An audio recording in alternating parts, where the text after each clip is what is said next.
You check your phone before you have even decided to.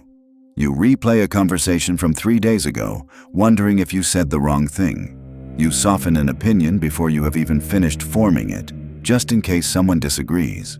You do this so often that you no longer notice you are doing it at all. There is a name for what you are running on.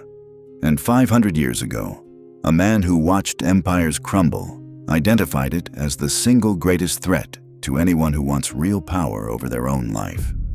His name was Niccolò Machiavelli, and what he understood about approval would unravel almost everything you have been taught about how to be likable. Here is the strange truth hiding underneath modern life. The need to be liked is not a personality trait. It is a survival mechanism inherited from a version of the world that no longer exists. For most of human history, being disliked by your group did not mean an awkward conversation. It meant exile. It meant losing access to food, protection, and reproduction. Anthropologist Robin Dunbar, known for his research into the cognitive limits of human social groups, has shown that early humans lived in tightly bonded units of roughly 150 people, where your survival depended entirely on your standing within that group. Disapproval was not uncomfortable, it was lethal. Your brain still believes this. Every time someone seems annoyed with you, every time a message goes unanswered for too long, every time you sense the smallest shift in someone's tone, an ancient alarm system activates. It floods you with the same urgency your ancestors felt when their place in the tribe was at risk. The stakes are almost never that high anymore. But the chemistry hasn't caught up. Machiavelli watched this dynamic play out among the most powerful people in Renaissance Italy. And he noticed something the rest of history had missed. The leaders who tried hardest to be loved by everyone were, almost without exception, the ones who were eventually destroyed. Not by their enemies, by their own constant need for reassurance. Think about what desperate approval seeking actually does to a person. It makes you transparent. It makes you predictable. Anyone who understands that you need their validation can use that need to control you. They can offer you small doses of approval to keep you compliant and withdraw it the moment you step out of line. You become a creature that can be steered, not because you are weak, but because you have handed someone else the dial. Here is where Machiavelli's thinking becomes genuinely subversive. Even today, he observed that indifference, the simple state of not needing someone's approval, is one of the most powerful psychological positions a person can occupy. Not coldness, not cruelty, indifference, the capacity to remain undisturbed by whether someone approves of you or not. This is where the science catches up to the 500-year-old observation. Psychologist Robert Cialdini, whose research on persuasion has shaped much of modern behavioral science, identified a principle now widely studied. People are drawn toward things and people that seem just slightly out of reach. Scarcity increases perceived value. Emotional availability functions the same way. Someone who visibly needs your approval feels common, almost cheap, in the social marketplace. Someone who does not need it at all becomes paradoxically far more compelling. This is not a manipulation tactic. It is a side effect of genuine self-possession. And that distinction matters enormously because faking indifference while secretly craving approval is exhausting and eventually transparent. People can sense performed detachment as easily as they can sense desperation.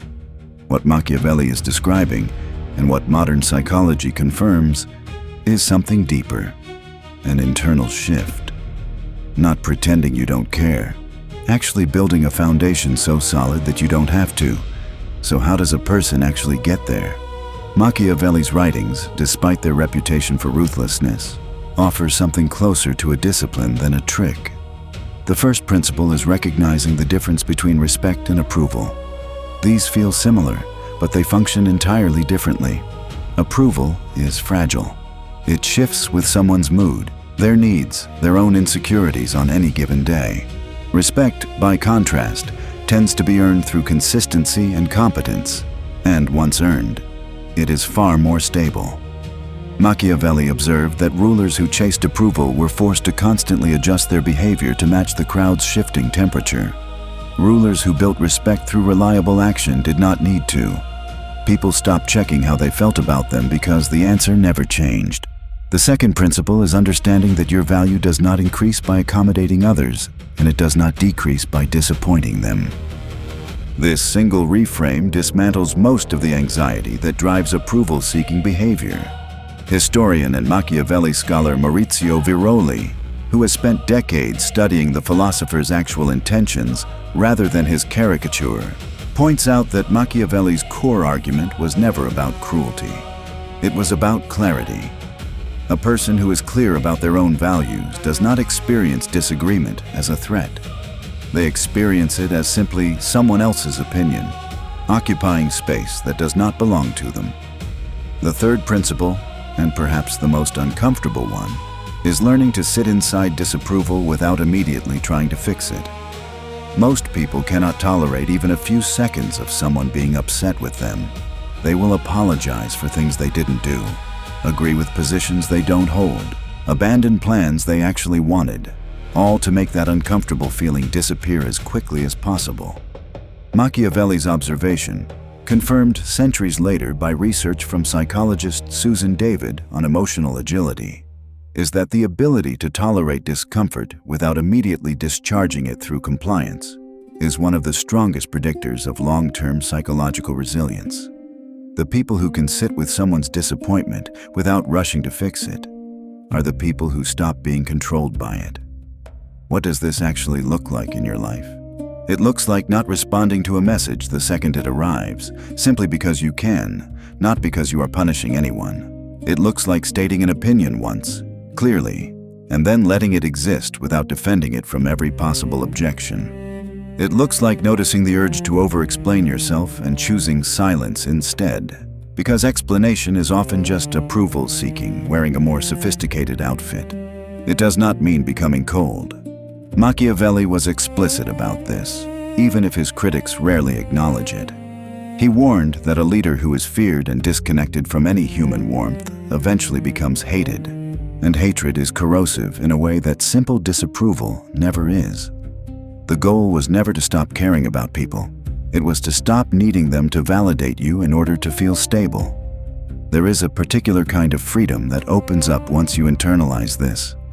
Conversations change. You stop performing agreement you don't feel. You stop laughing at things that aren't funny to keep the temperature comfortable. You stop shaping your opinions in real time based on the face of the person listening to you. People sense this shift almost immediately, even if they could not explain what changed. Something about you reads as solid, untouchable, in the specific sense of being difficult to manipulate through approval and disapproval. This is, in the end, what Machiavelli was circling his entire life. Not how to be loved, not how to be feared, despite how often that line gets quoted out of context. He was circling the deeper, more practical question: how does a person become someone whose stability does not depend on the opinions swirling around them? 500 years ago, in a world of shifting alliances and unpredictable rulers, he concluded that the people who endured were the ones who had stopped outsourcing their sense of self to the crowd. The ones who could walk into a room and remain exactly who they were, regardless of who approved and who didn't. You check your phone before you have even decided to, replaying conversations, softening opinions before they fully form. But somewhere underneath that reflex is a different version of you, one that does not need the reassurance, one that already knows who they are.